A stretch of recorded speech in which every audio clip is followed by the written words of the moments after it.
ያሳየናል። ካለ ከላይ ዝም አይልም፣ ያ እናያለን። ዝም ብሎ የፈጣሪን ስም ደጋግሞ በጠራ አይደለም ሀቀኝነት። ፋጡማ አካውንት ነበር ሽላኪልኝ፣ ችግር የለውም። በጎግል ምንዛሬ ይቺ ልጅ 9000 ሪያሉ 389 ሺህ ነው የሚመጣው። 389635 ብር ከ71 ሳንቲም ነው በዛሬ 4 ዓመት ምንዛሬ የሚመጣው። ይህም ቢሆን የደረሳት ችግር የለውም፣ ከምንም ይሻላል።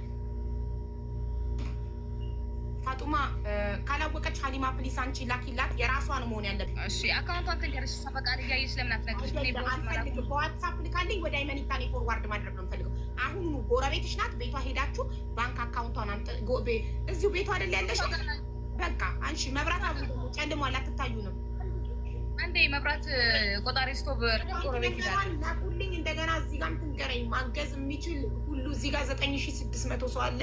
ለፈጣሪ ያለ ማገዝ የሚችል እቺ እናት 10 ዓመት ሳውዲ አረቢያ ሰርታ ታማ የዲስክ መንሸራተት ማለት በጣም ከባድ ነው። ማታውቁ ካላችሁ ሰርች አድርጉ ጎግል ላይ ዩቲዩብ ላይ እና እወቁ።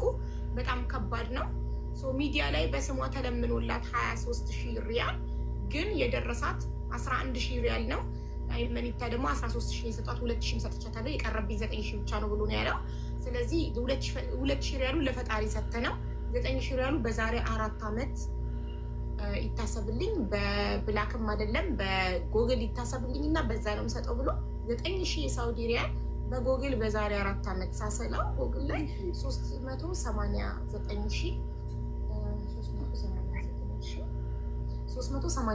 389635 ብር ከ71 ሳንቲም መጥቷል።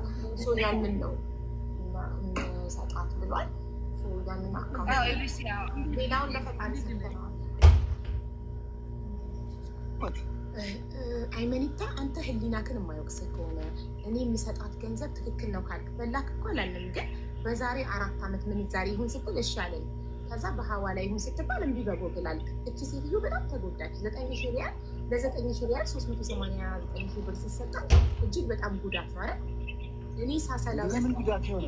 ወደ 1 ሚሊዮን ብር ነበር ለዛሬ። ወይ ሀቢባ ለምን ጉዳት? አቡ ልኬልሻለሁ። አንድ ጥያቄ ልጠይቅሽ። ቆይ ጥቅምና ጉዳቱ ምንድን ነው?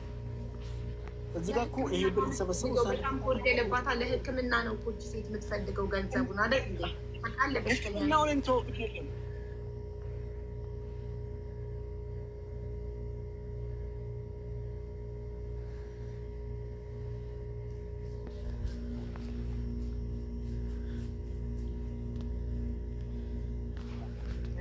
ገብቶሻል? ስለ ሕክምናው አላወራ ይቅር እንጂ